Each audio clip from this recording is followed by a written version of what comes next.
Om Purnamadaha Purnamidam Purnat Purnam Udachyate Purnasya Purnamadaya Purnamevavashishyate Om Shanti Shanti Shanti.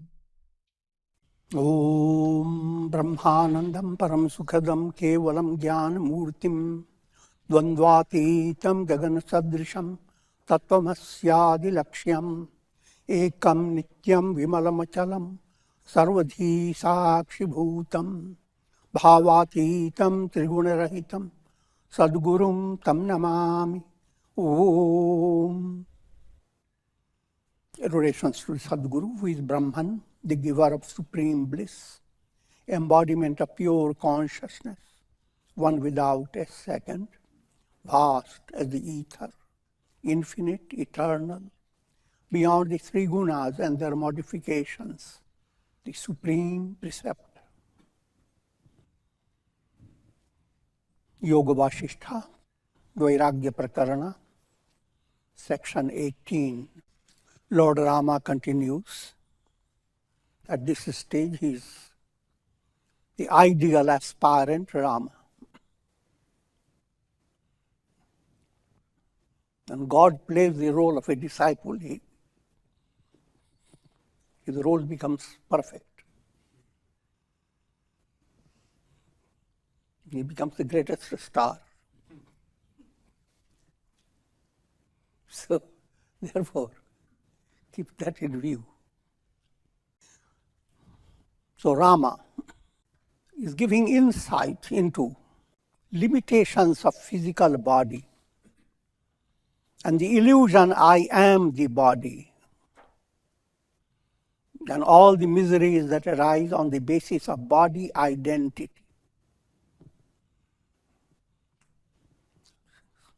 Shocking news, you are nobody.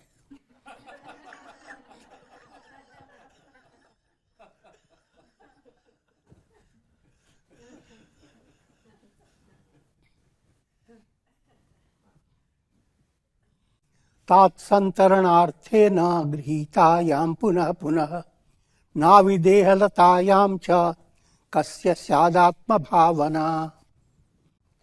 O sage, Rama is talking to Vasistha and Vishwamitra.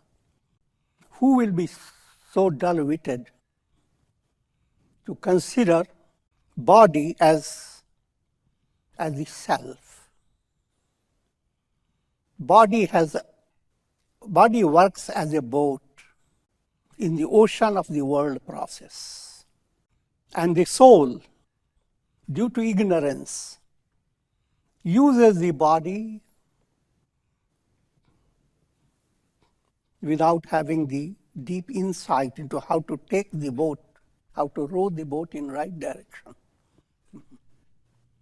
So goes on using boat after boat. How can a person develop the notion, I am the body, when the body has been acting like a boat? Call it a ship with lots of relations.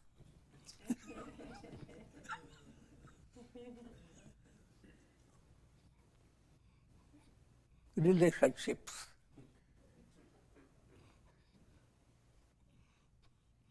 In each embodiment, soul has developed the illusion of lots of family, father, mother, children, brothers, friends, enemies. In every embodiment, you have all these. This is described in Yoga Vasistha, Deha Lata. The body has countless creepers around it, which is not just one simple. Sometimes a tree grows, but it has entwined itself by so many creepers. So as you are growing in your body, you are entwined by so many. The whole world has different attitudes towards you, and you have different attitudes towards them. And all that relates to each embodiment. Most people don't have that idea to think of any other embodiment. But it's a common sense. You couldn't just come from zero.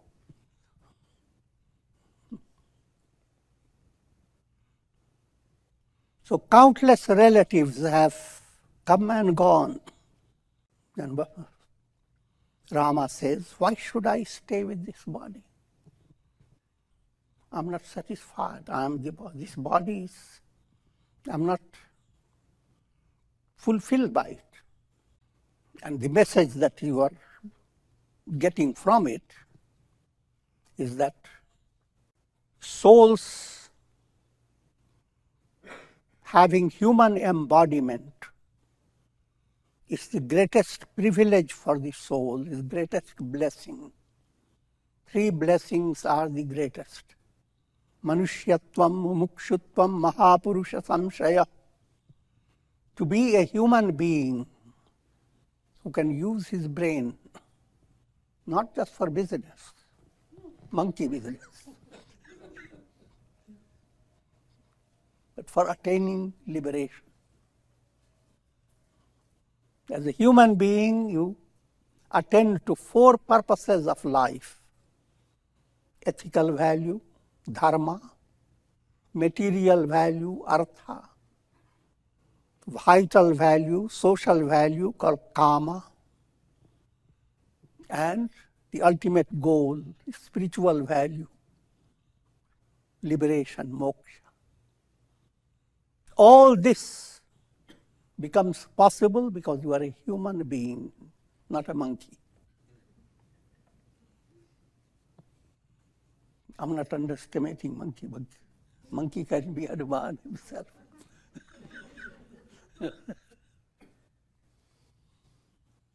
But just general understanding, look at the countless souls other than human beings exist in this world. And according to the historians, before human beings came to existence, there are countless generations of animals and birds. They ruled the earth. But none of them thought about attaining liberation. They worked hard to get their nests, their dwelling places. They are great architects with tremendous abilities. But you cannot expect from them movement to enlightenment. Though Hindu scripture opens another door that can shock your mind, because these animals are souls. And souls led by karma can enter animal embodiments. So in that case, a family having a pet may be more spiritually advanced than all the people.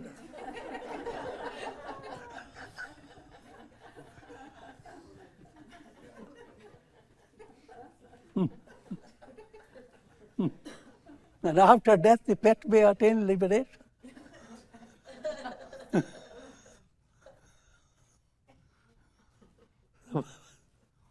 So that's another aspect to understand. Coming back to the main theme, the body is an instrument for the soul.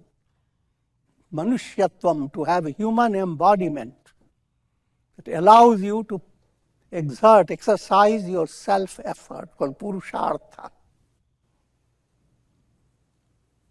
And that privilege, that you are a human being, should be welcomed by you, appreciated by you, and it should become effective in your life. And how will it become profoundly effective? When you develop aspiration, knowing that your body personality is just like a cell phone. If you have gotten a good cell phone, Don't become too relaxed. This is all am I. My face is here, my smiles are here. I can convey this to anybody in the world. I'm joking, but to understand. Just like your cell phone cannot bring absolute fulfillment for you. It's an instrument. You are using it. Utilize it and you are benefited by it. Not utilize it, then you are degraded by it. One way or the other, it is not you. Same way your whole body fashioned in an intricate manner. And that I don't have to go into medical aspect. Your brain, your nervous system, your bones, your arteries, your veins, and all vital functions can blow your mind away. All that goes on every moment. Big wars are taking place in various joints within the body.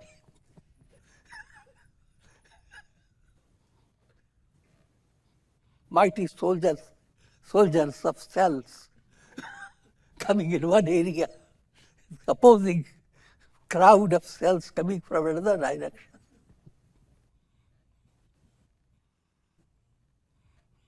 And the painful pinches are the battle drums.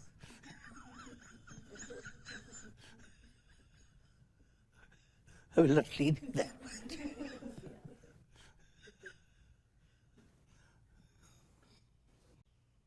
So, to have a human embodiment, one should develop aspiration for God realization. And the third blessing, one should find the right process, guided by spiritual preceptor, Mahapurusha Samshaya. You have the ability as a human being to find satsanga. If that movement to your goal has not become clear, then just possessing the body is a miserable development. Body after body. And facing all miseries in every life, misery to others, misery to yourself, and I will not go into details. Ask yourself, give me my biography.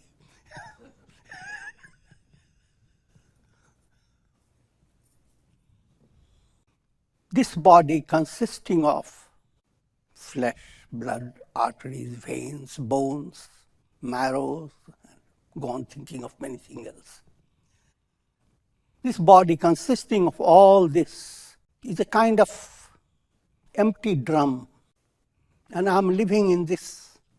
Empty means meaningless. I mean, if you don't have the insight, then it's like a meaningless drum. And I am like a little cat trapped in this big nagara, big trap.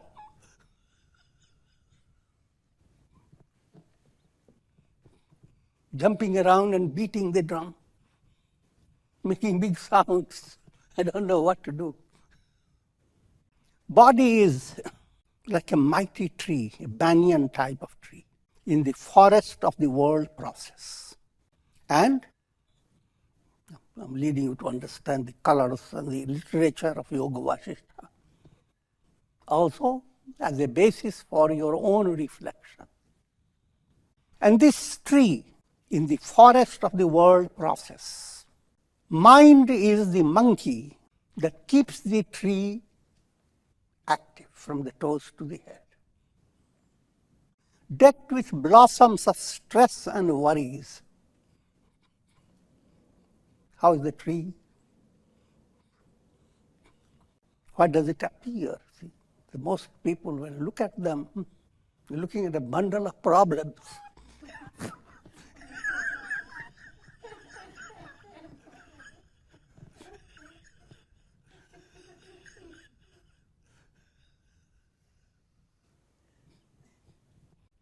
So these are the blossoms, decked with the blossoms of stress and worries. And worries are especially like termites. And this big tree has areas, holes where snakes dwell. The snakes they sneak into this body in the form of cravings, perverted desires, and many things. Anger, like a crow, nestles in it. But there are times when beautiful flowers also come up, and they are your gentle smiles.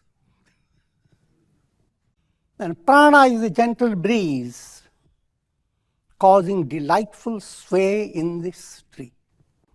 Our senses are birds, resting on this body tree, and creating their own little chit-chats, tweets and twitters. Youth is a cooling shade.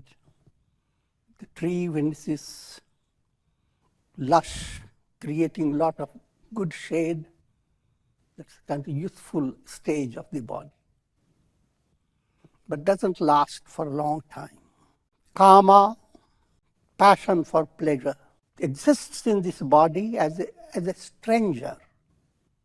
It's not going to be always there. You are not always full of vitality. Ahamkara, egoism, is a big vulture. It sits there only looking for what can I snatch.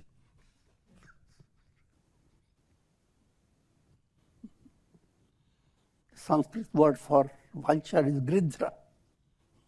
And from that gridra term comes greed in English. Because that's the greed is compared to vulture. Vulturous attitude in the mind. There are two attitudes. Swan attitude. Soham hamsa. But for that you have to study scriptures and become a sannyasi or develop profound Vairagya. And there emerges within you a swan-like spirit. Soham, that am I. I'm not this going after rotten things.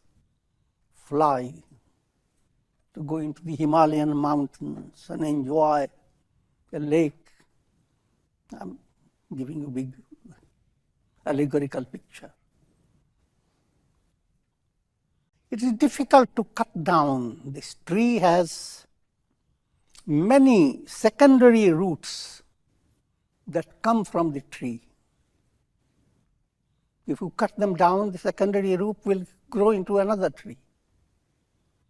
So you have to cut all the secondary roots. Secondary roots are what? Vasanas, subtle desires in your mind. O sage, this body is a residential home for the ego. Ego is the householder. So what am I to do with it? Because I have living in your body, you don't know what to do. Ego handles everything. And in the state of ignorance, your ego doesn't have good attitude for your soul. If your soul goes to hell, doesn't matter. Ego wants its own fulfillment. The senses are like animals kept in queue to serve the Lord Ego. This is a description of very broad understanding of how all your senses are quiet, waiting. They're lined up in queue. Oh Lord Ego, tell me, do you have any service for me?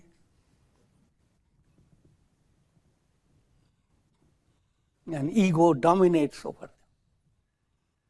The ear senses, can you? No.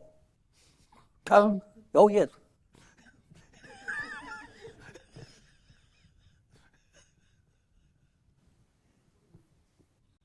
And this house has a mistress of the house. Her name is Trishna, craving. She is never satisfied. She shouting at her husband all the time.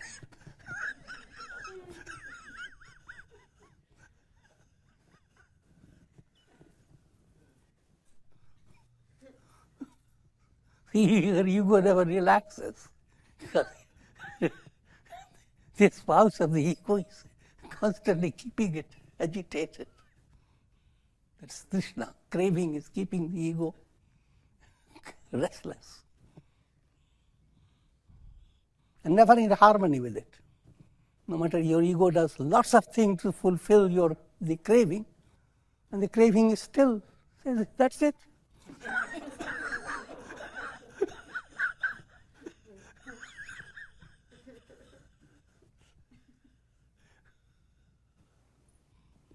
When youthful passion overpowers the body, that stays in the body only for a short time. Kama, lust, applies reddish hue to the body, but it doesn't last long. When age overcomes the body, then all that kama, role of amorousness, etc., moves away. This body is built by the frameworks of bones, especially backbones and ribs, composed of arteries and veins, and there are lots of entrails tied up.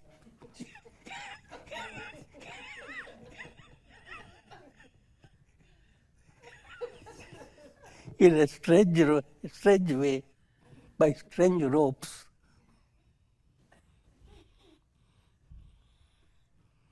Tied with a string of tendons, built by the clay of blood and marrow, and plastered white with old age.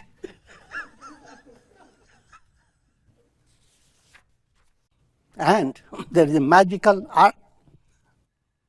architect that fashions this body, and that architect is your mind. If good mood has developed, cheerfulness, the mind just fashions your whole face. In one moment, takes away all the veil of ugliness, makes your eyes shine, and so forth. On the other hand, if you decide not to be happy, the mind puts dark screens over you, shrinks up your nose and ears.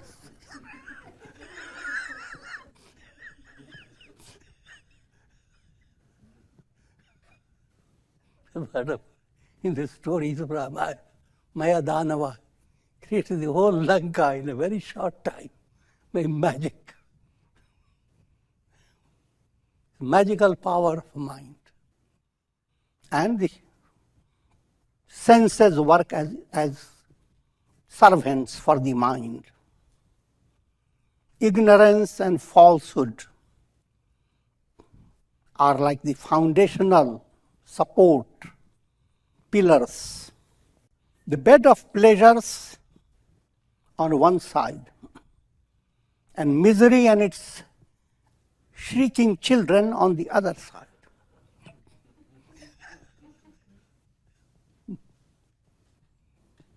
This house is being described in an allegorical way. Parents are resting on the bed, but the children are shrieking all over.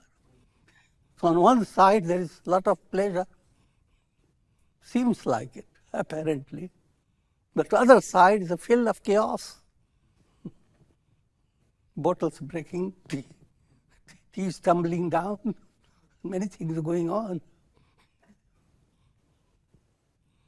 There lives a maid servant in this body house. It's called Dushchesta. Chesta is effort. Dush You are directing your effort in a wrong way.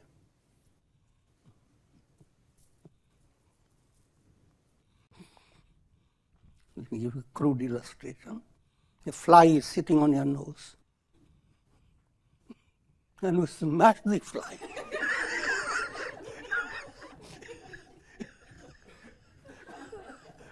by your hand until your nose bleeds. This is just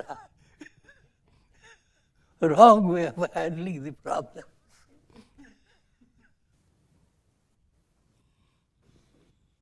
And there is great havoc in this body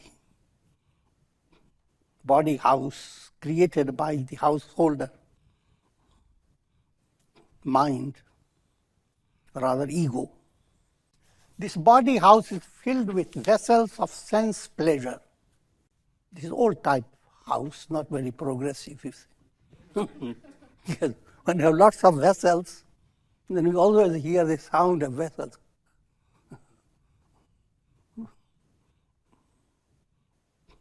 Sounds created by the vessels as they ring with each other, as well as they go on breaking every now and then.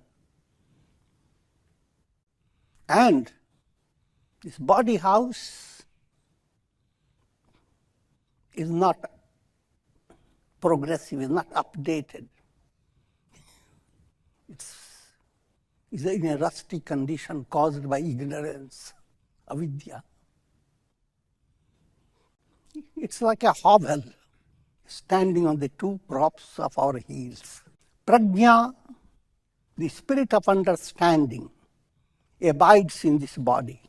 Prajna is a divine apsara, a divine Devi, goddess. She looks through but when Rama is describing that Prajna is not enlightened, is simply referring to intellectual understanding. Intellectual understanding is looking through the windows of the senses. Your intellect tries to fulfill itself through sense pleasure. When intellect is very sharp, you go in looking. How many places can I visit? And go into Google for all the details, how much it costs, etc. And all its idea is if I go so many places, I will know, such my knowledge will expand. There is practical value behind it, but becoming addicted to the idea that you have to go on journeying all through your life in order to be happy and free of boredom, that idea is a sick idea. And so this human understanding, looking through the windows of the senses constantly, and she has numerous children. And they are worries of different types. Body is like a hut. Not hut, but that type of.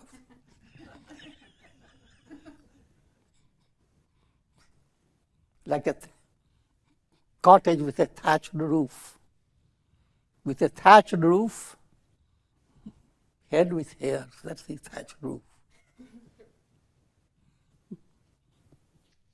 With ears as decorations for the thatched roof.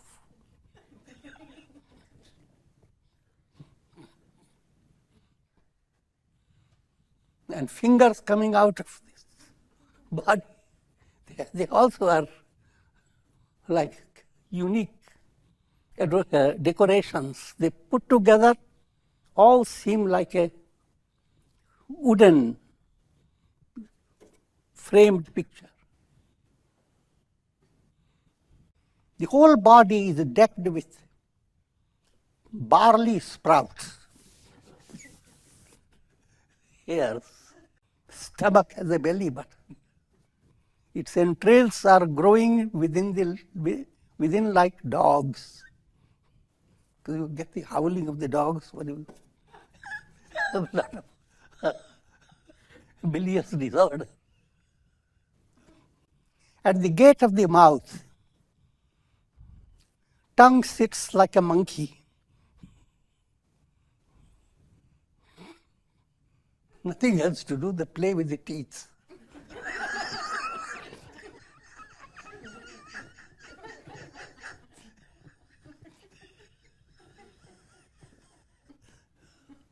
As if they are pieces of bones, and body has been well plastered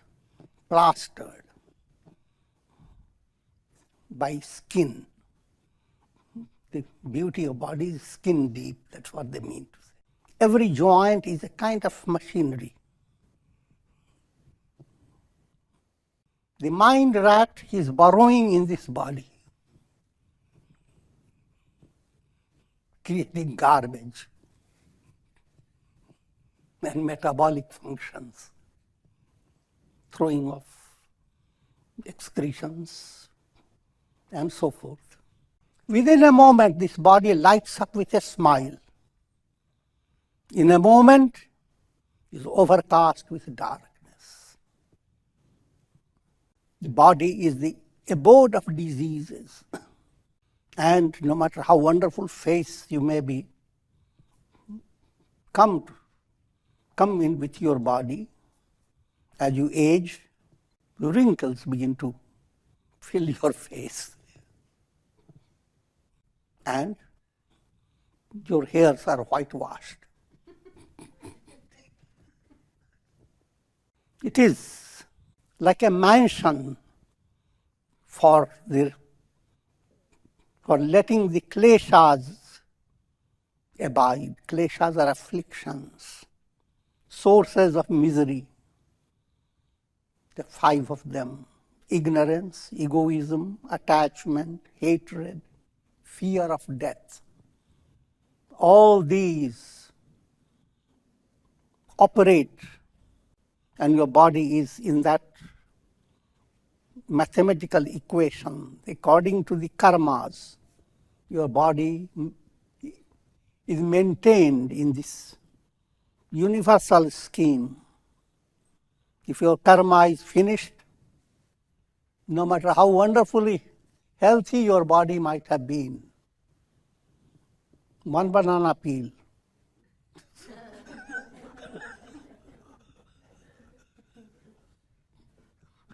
I will leave your body without appeal.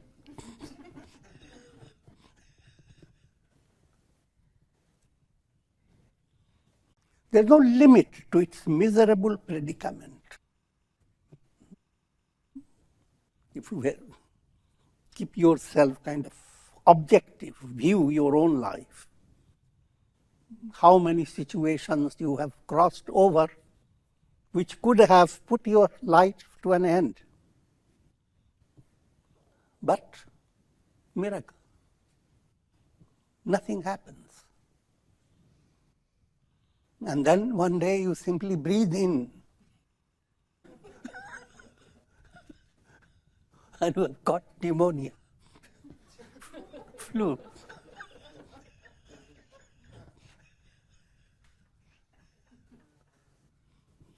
This body is a great wilderness full of bears. Bears are your vasanas that stay sleeping in your subconscious, unconscious for 6 months, hibernating. But those vasanas operate and do many. All your life, all your values are colored by vasanas. So they rule your whole life. They wander, causing terror. Soul identified with body is like a big elephant fallen into a muddy pit. Unless you have strength greater than elephant's strength. You can't rescue yourself. Rescue, again the scriptures use the term, let the higher self in you control the lower self. Rescue yourself by yourself. Uddharet atmanatmanam, the Gita says. But how can you rescue yourself if you don't have that spiritual strength? See, in other words, most people, majority of people, they're trapped with that predicament as if elephants have been trapped in muddy pits. What's the use of kingdom, rulership, and mundane fulfillments? They are all transient, perishable. What charm can lie in this body, internally or externally? Because the body is just composed of all the materials that degenerate and rot. This body is an ingrate. You have given lots of attention to the body.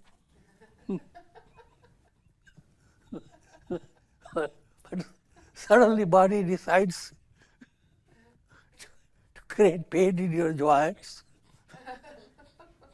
headache in your head, and comes up with lots of complaints. And its status of being ingrate rises to climax when it does not follow the soul at the time of death. It has been with the soul, but superficial relation. This poor body goes after same pleasures from life to life. Because from life to life, you are in the same equipment, the body that needs food, senses that need to follow their own field of experience. Eyes want to see, ears want to hear. There has to be something interesting around you, no matter when you are born. And so, all that you gain through your body, through your senses, through your mind, they move away when you go into another embodiment, as if all that you had experienced never happened. And by the time one feels that one has gained great success in this world, great power, great prosperity, lots of enjoyments, but then you're shocked to find that body doesn't have stability. With all the attainments, suddenly doctor gives you some wrong or rather negative diagnosis. You have a cancer. And whether anybody gives you that type of diagnosis or not, you are bound to suffer from age and death. No matter how powerful you may be, there is no exception to the rule. Whether poor or fortunate, all are subject to aging and death. Body is like a turtle living in the ocean of the world process. Feeds on mud with the help of wicked indriyas. Person may feel one is so great, but look at in a wider way of looking at human personality. What does it get? Just like you are looking by a lake, looking at a turtle. And it seems, look at this little turtle. To human mind, how miserable that turtle is. But what you don't realize, you are lesser than the turtle.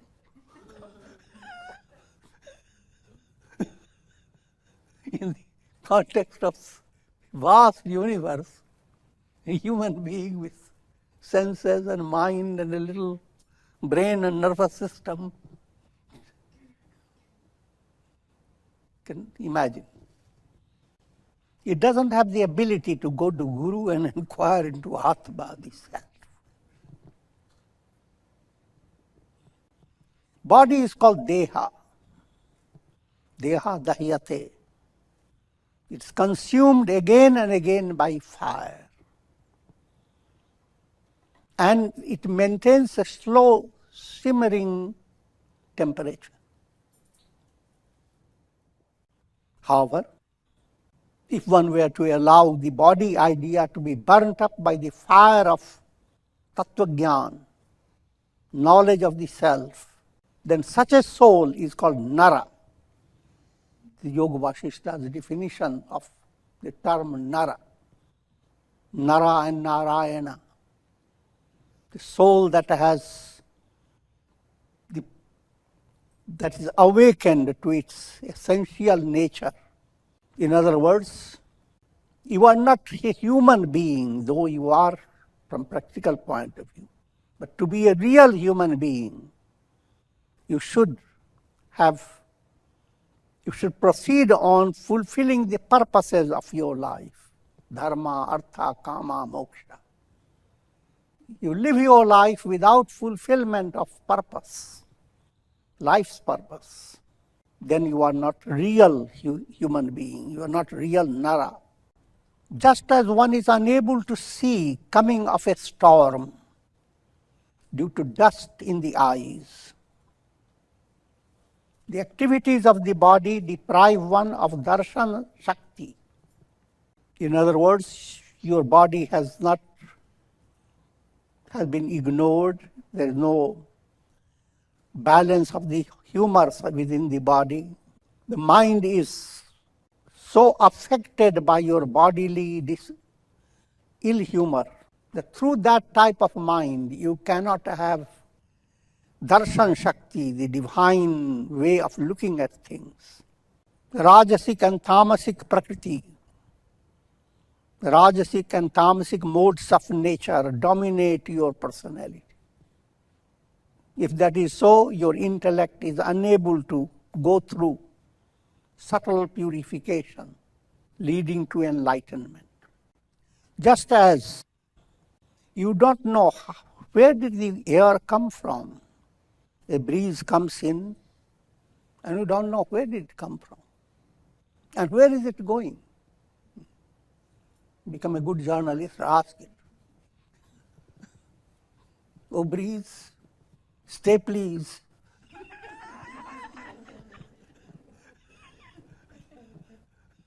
Tell me where are you coming from? Where will you go? Likewise, light that you experience in daily daylight, how has it come? Where will it subside? Likewise, your own thoughts, suddenly thoughts arise. Just like wind suddenly begins to blow. And where are they going to? Where these thoughts are leading you on? That's the predicament, that's the type of experience that happens in every personality. Your thoughts enter your mind. No one knows whence they come, whither they go. I want to end up with some positive view of the body.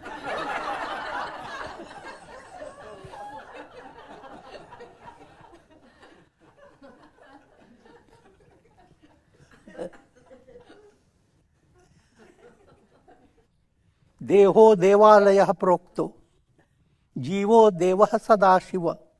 This is from another scripture. Tyajed ajnana nirmalyam, soham bhavena pujayet.